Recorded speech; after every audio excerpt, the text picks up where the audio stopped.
Salam pemirsa channel Media Air Tersirat, bertemu lagi dengan saya, Arli, dalam segmen Jelasin Sampai Aku Ngerti Dong.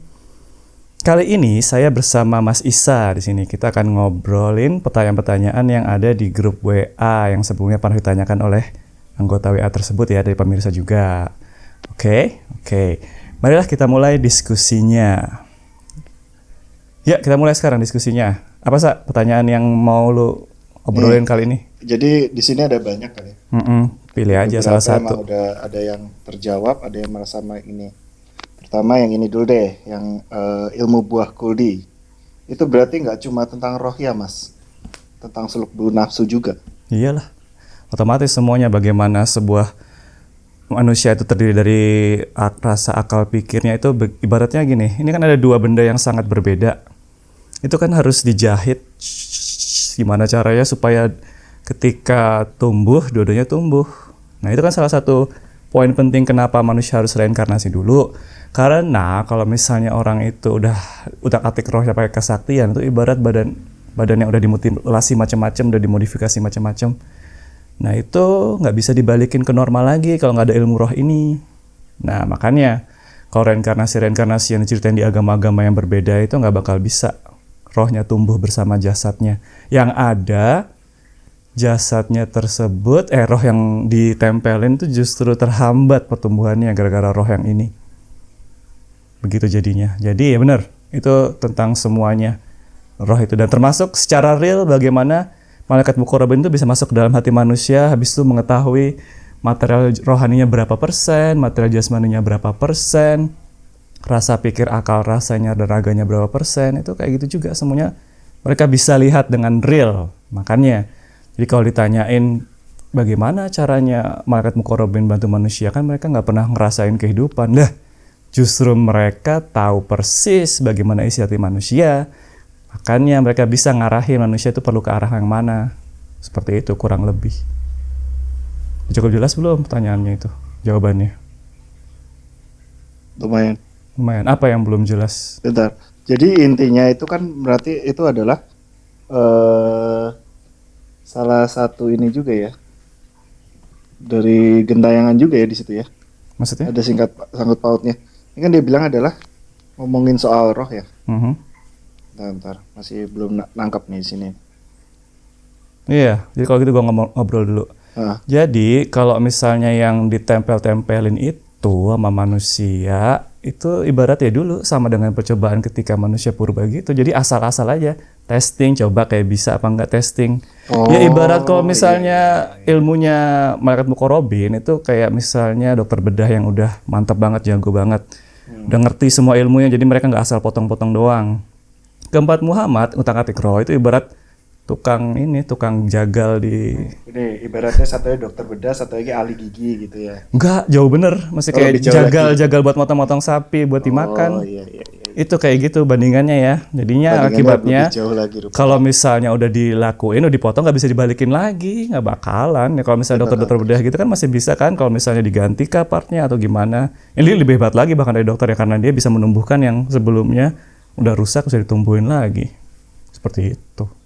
Jadi cuma uji coba gitu ya. Iya, asal-asal baik dicobain.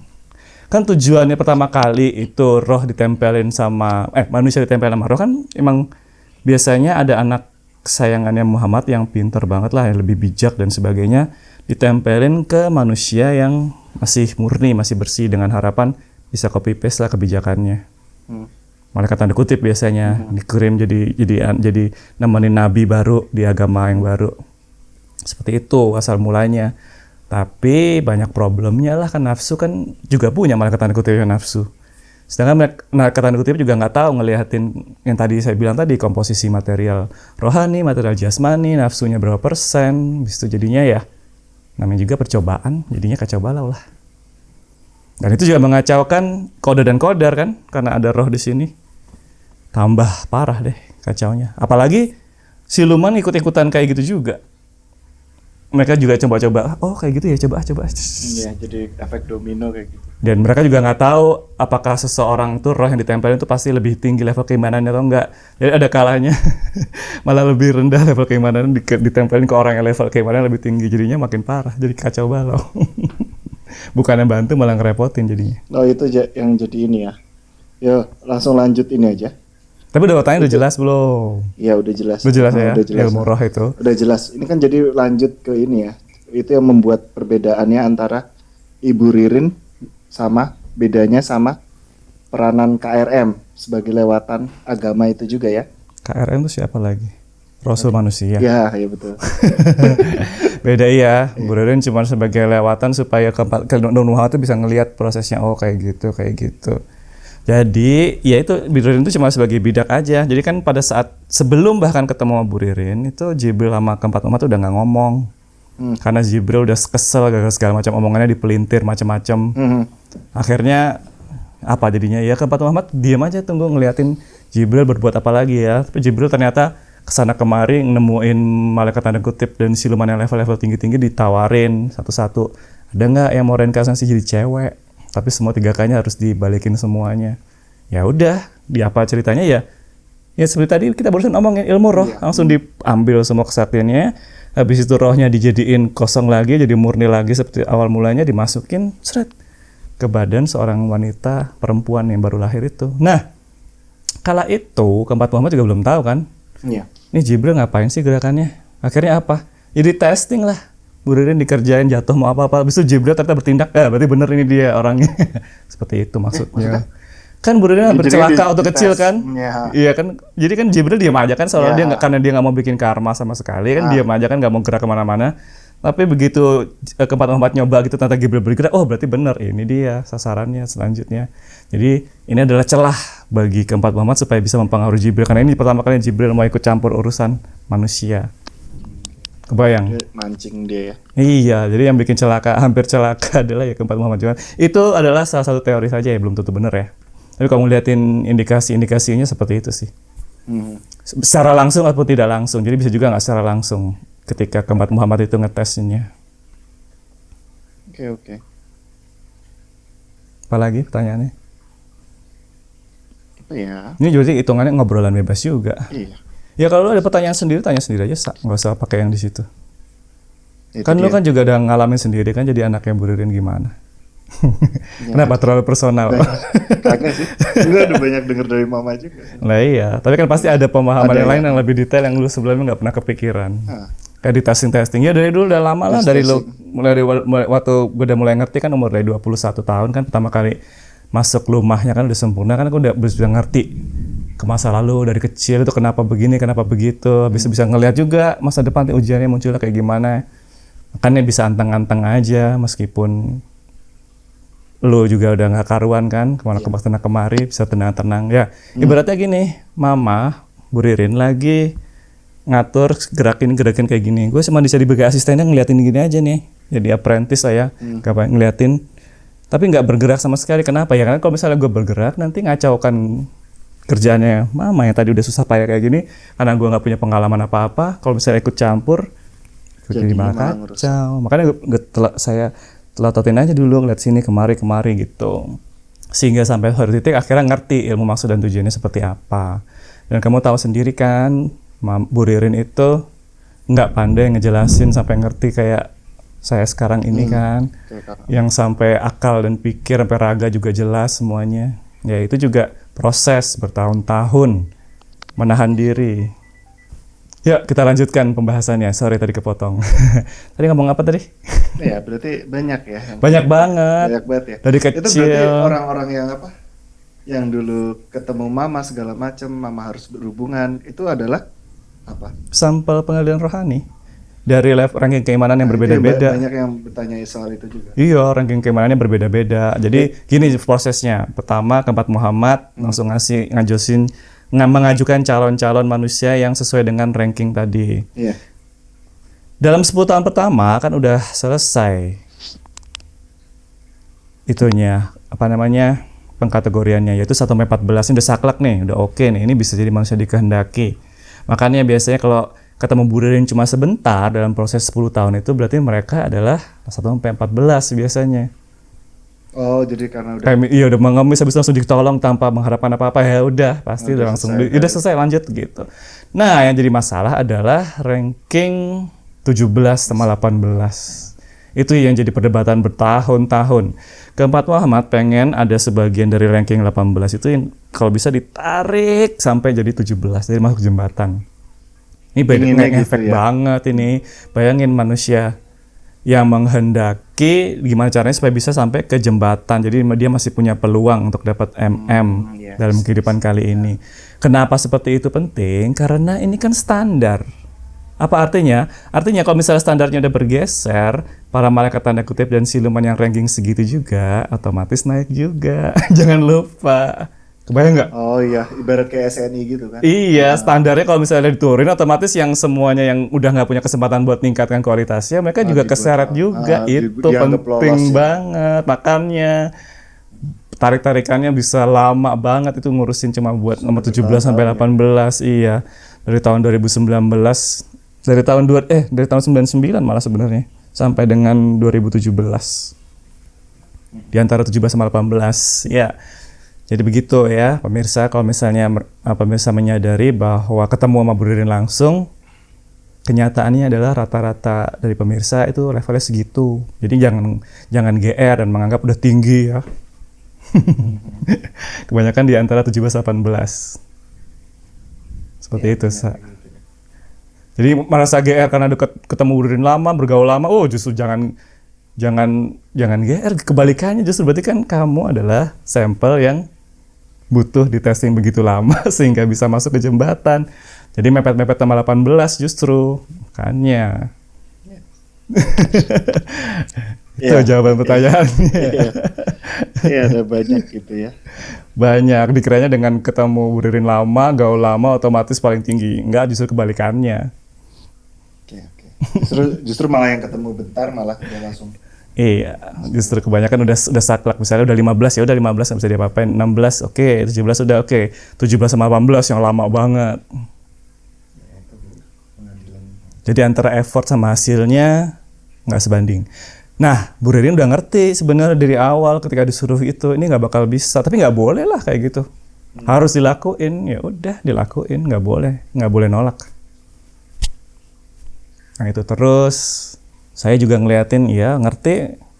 Jadi saya bedanya dengan pemirsa-pemirsa lain yang ikut sampel itu juga adalah saya ngerti, saya bukan sekedar nurut doang. Kalau nurut doang mah gampang. Kalau ngerti bahwa ini tujuannya kenapa habis itu sejalan dengan itu beda lah. Itu berarti saya udah melaksanakan sadar, tabah dan sabar juga. Beda sama sekedar iya doang. Kadang juga kayak gitu dibiasin juga sih. Dibiasin sama rasa minta puji. Itu seolah-olah kita ngelakuin buat Ya pasti, begitulah makanya. Itu yang gue alamin kayak gitu. Sampai pada akhirnya buka pintu bisa sadar sendiri. Iya. Itu buat gue. Makanya ketika pemirsa di sini ngarep curhat habis itu minta dijelaskan solusinya gimana, nggak bakal bisa. Ujian langsung berubah bakalan. Oh gitu ya. Begitu saya kasih tahu contoh-contoh apanya, otomatis kan kodrat eksternal Anda berubah.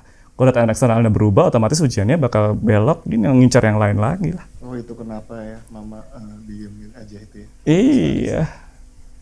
Berlaku juga buat anak-anaknya Bu Ririn, nggak ada pengecualian. Saya juga termasuk. Cuman kebetulan aja saya termasuk yang lulusnya lebih sering daripada pemirsa yang lain ya, daripada sampel-sampel yang lain. Makanya jadi pinter. Makanya dibolehin jadi pinter. Ibarat bersihnya, meskipun saya kerjaannya nggak kelihatan sukses dari luar, bersih semua, makanya langsung dikasih banyak banget ilmu. Seperti itu. Apalagi ya. Apalagi. Seru juga nih obrolan kayak gini. Iyalah, apa aja bisa jadiin bahan obrolan. Iya. Sebenarnya kemarin itu ada beberapa cuma ini doang sih, kayak gue wondering aja. Ada beberapa orang itu yang kayak mikir terlalu jauh gitu loh. Gue penasaran aja apa sih yang terjadi sama tuh orang tuh. Mikir terlalu jauh maksudnya politikan Indonesia. Iya, itu gara-gara mereka doomers ya, kebanyakan material rohaninya. Jadi ketika kita ini punya media sosial, itu sebenarnya kalau pemirsa nonton di video-video di awal kan tahu bahwa itu adalah percepatan ujian kehidupan. Ketika informasi itu dengan mudah dicapai, itu adalah percepatan ujian kehidupan. Artinya apa? Artinya kalau misalnya nggak ada media sosial, itu sekali ujian 1 hari sekali. Tapi dengan semakin sering kita sosial media, bisa 10 kali sehari ujian kehidupannya. Setiap kali kita dengar berita apa yang nggak ngenakin hati, kalau misalnya kita nggak bisa ikhlas dengan membacanya dengan ikhlas, gagal. Baca lagi berita, Oh, keluar nafsunya, gagal. Baca lagi berita yang lain lagi, keluar nafsunya, gagal, gitu terus. oh iya benar juga ya. Lah, baru nyambung. Iya, Iya seperti itu lah, itu otomatis sosial juga. media ya. Jadi makanya bilang bahwa apa namanya sumber sosial media itu adalah sumber kejahatan zaman sekarang karena problem-problem yang sebelumnya nggak ada sekarang ada. Iya ada benernya juga tapi nggak bener banget. Itu lebih tepatnya karena ujiannya jadi lebih sering aja. Ya, lebih Tanya. praktis juga lebih cepat. Iya karena otomatis yang lulus jadi tingginya cepet banget. Sebaliknya yang lambat ya dia mentok lah. I see. Saya contohnya kalau mau tahu. Saya dapat banyak ikhlasnya, nilai banyak gara-gara ngeliat sosial media, cuman ngeliat doang tapi bisa langsung ngetahui kodrat internalnya seperti apa, eksternal seperti apa, saya analisis, habis saya bayangin, habis itu saya sambil berzikiran, jujur-jujur habis itu langsung ketemu jawabannya. Meskipun cuma diam di rumah doang. Nice. Bisa seperti itu pemirsa. Tapi masalahnya adalah kalau misalnya ada pemirsa yang kebanyakan gitu, kebanyakan ya karena itu kurang. Material rohaninya kebanyakan biasanya. Bayangin ya, kita mendengar berita pemerintah melakukan kesalahan ini kayak kasus sekarang yang One Ya, Piece di itu. One Piece itu. Kenyataannya adalah setiap kali kita membaca itu kan kita nggak tahu sama sekali gimana rasanya jadi pemerintah.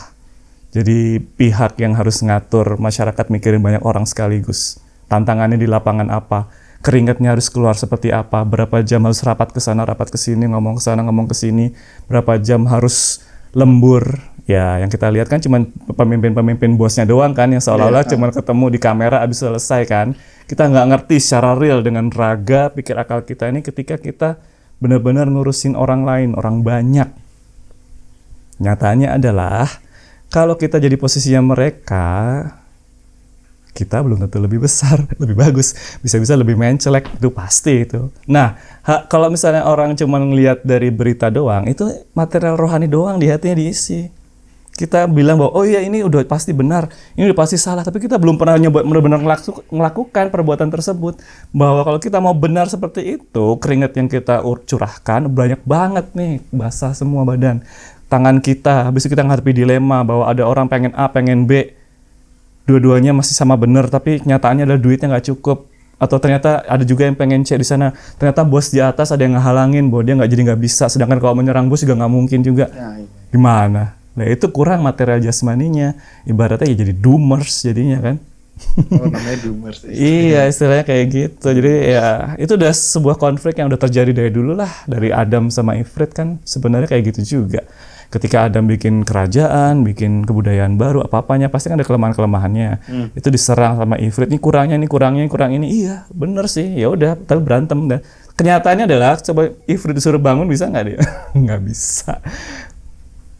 Nyatanya gitu, setiap kali Ifrit berusaha membangun sendiri kebudayaan pasti hancur dari dalam sendiri, crumble pasti. Meskipun Adam sendiri nggak ngapa-ngapain.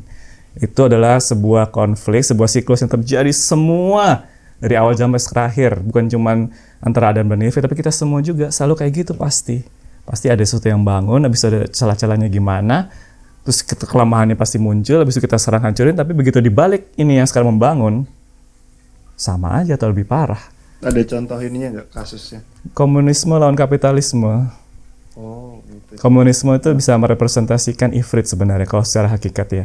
Kapitalisme itu Adam. Ya kita sekarang tahu kapitalisme banyak kelemahannya iya. Tapi kenyataannya kita bisa maju kayak gini kan gara-gara kapitalisme. Komunisme udah hancur semua.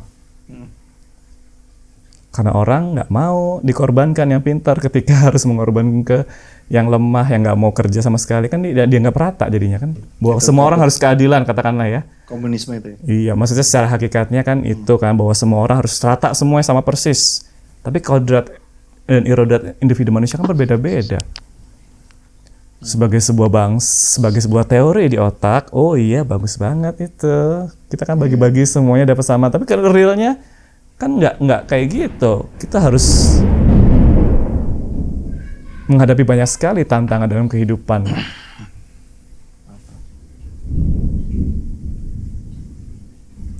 Sama, jadi pemirsa jangan dipusingin perkara itu ya. Perkara One Piece, bendera One Piece. Kalau mereka yang nggak ngerti ilmu kebenaran, ya nggak apa-apa sih. Itu kan salah satu ujian dari kita semua juga. Tapi kenyataannya adalah, iya, kalau kita nggak menang lawan nafsu dalam diri kita sendiri, kalaupun kita diposisikan sebagai pemimpin sekarang, sama aja atau bahkan lebih parah hasilnya.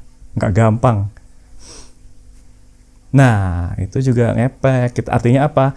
Artinya ketika kita ngeliat ada permasalahan di pemerintahan dan sebagainya, kita juga jangan langsung ngejudge gitu aja. Kita sebelum ngomong di media sosial, itu kita juga pahami permasalahannya di mana, tentang kodrat irodatnya bagaimana, detailnya. Lah kalau misalnya kita menghadapi soal ujian di media sosial dengan cara seperti itu, kita masih bisa peluang punya nilai dari situ justru.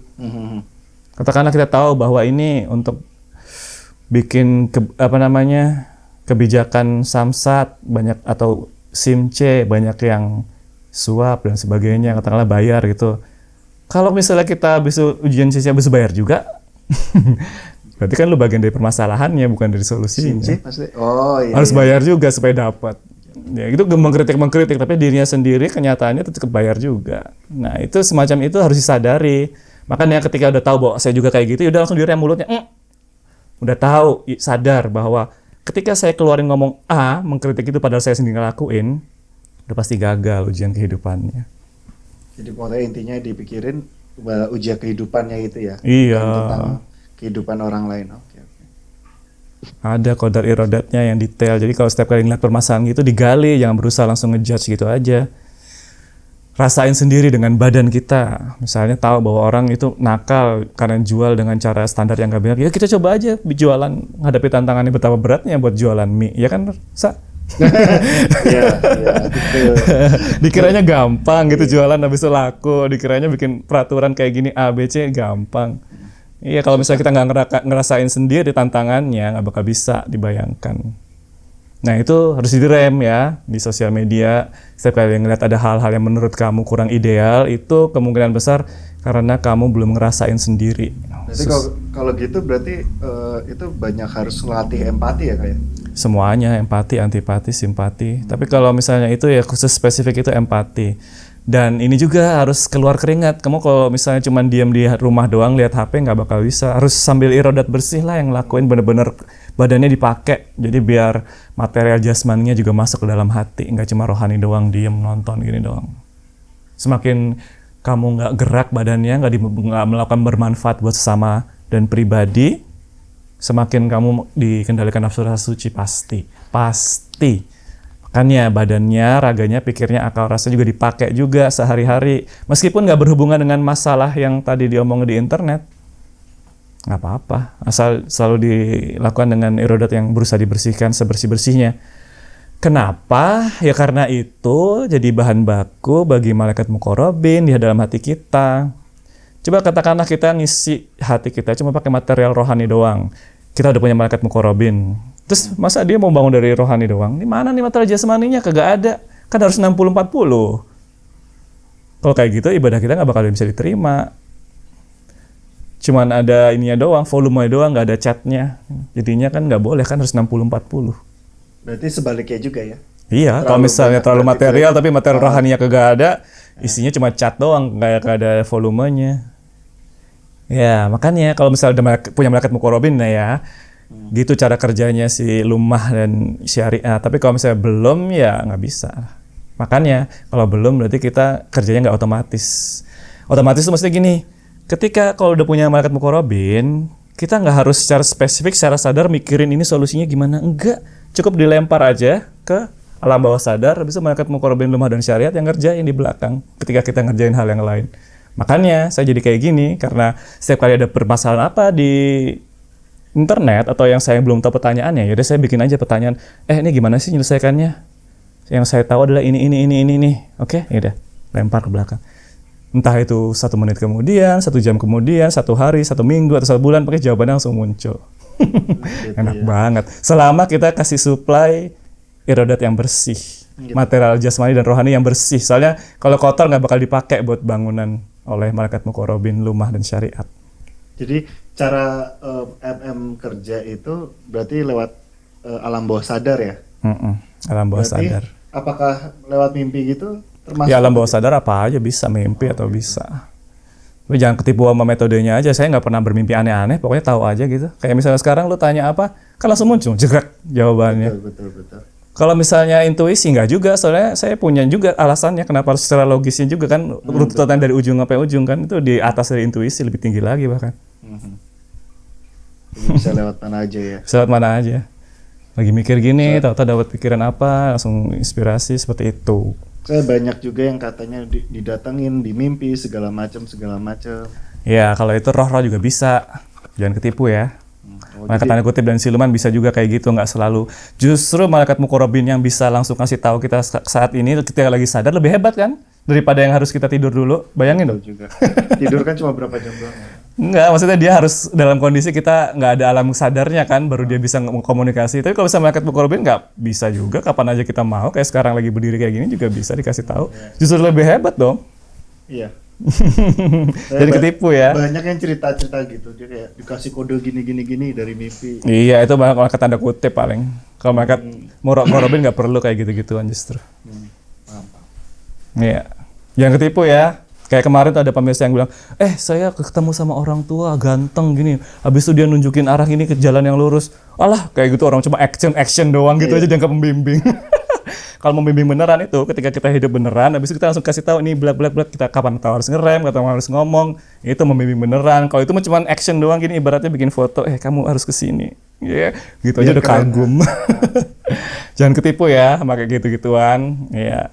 Jangan terlalu naif lah, soalnya roh itu kayak kita juga punya gengsi, punya nafsu lah ya, sama aja kayak kita. Cuman mereka lagi nggak punya jasad aja. Oke. Berapa menit sih? Serah berapapun jadinya, kan paling baru setengah jam. Udah santai aja. Iya santai. Ada pertanyaan lagi, Isa? Yang berapa sekarang? Masih ada setengah jam lagi. Iya. Apalagi ya? Iya tadi. Udah ya? Udah. Nyambung situ. Iya banyak cerita begitu ya, dikasih tahu lewat mimpi segala macam. Iya.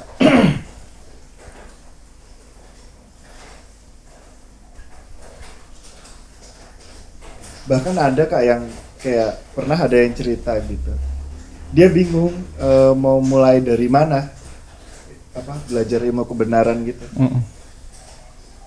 Sampai sekarang masih bingung. Itu kayak itu udah lama sih sebenarnya. Udah lama. Oh iya. Iya kalau misalnya masih bingung ya gampang aja zikir doa setiap hari laksanain minimal sekali. Habis itu videonya dari awal. Diurutin aja dari yang paling tua sampai paling baru. Habis itu bikin catatan satu persatu. Itu aja sih sebenarnya. Nanti pasti kalau misalnya udah ngelakuin kan udah capek tuh otaknya. Kan irodat itu. Material rohani, material jasmani keluar. Oh berarti intinya zikir doa dulu ya? Iya zikir doa tuh supaya gampang. Supaya lebih sadar ya. Soalnya kita nggak tahu kondisi masing-masing gimana kan, apakah di 16, 17 atau 15 atau udah 1 sampai 14 rankingnya atau masih nempel sama roh atau enggak. Kan kita nggak bisa ngasih tahu persatu ya mikir sendiri lah. Kalau misalnya masih gampang mudi-mudi dan dapat dorongan-dorongan yang nggak tahu asal dari mana, itu kemungkinan masih ditempelin roh. Jadinya ya berarti kan nggak bisa ngarepin langsung ngerti dong, ilmu kebenarannya harus lepas dulu dari rohnya. Soalnya kalau lagi ditempelin itu ibarat kamu harus belajar buat banyak orang sekaligus. Katakanlah yang nempel ada 2, berarti lu harus belajar buat 3 orang. Pegal nggak lu? Karena kamu bukan cuma ngajarin buat diri kamu sendiri, 2 orang ini yang nempel sama kamu kan nggak tahu sama sekali ilmu kebenaran. Ya kan harus belajar dari kamu juga. Jadinya berat lah kamu belajarnya, pasti bakal lupa-lupa, bakal nggak bisa masuk dan sebagainya.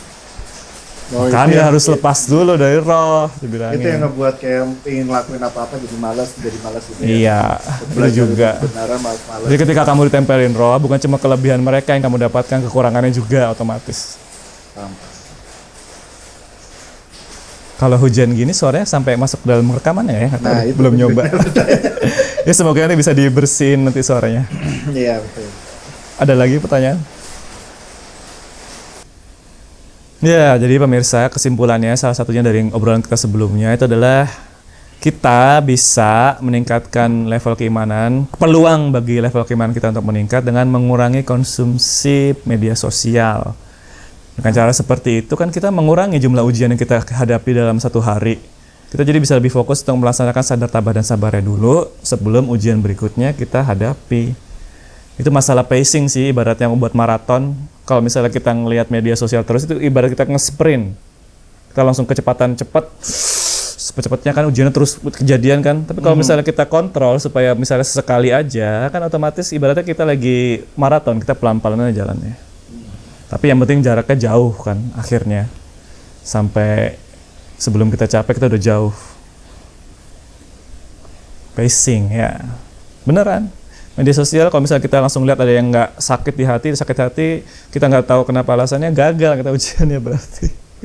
Seringkali, apalagi kalau misalnya kita ikut langsung nimbrung, ikut dalam debat yang debat kusir atau ikut sekedar menghina atau ya pokoknya sekedar ngeluarin nafsu rasa sucinya lah, langsung ngejudge gini, langsung komentar tanpa ada kesadaran, ketabahan, kesabaran. Iya, itu adalah menebalkan nafsu kita sendiri sebenarnya, bukan cuman diam di tempat ya, justru menebalkan nafsu malah.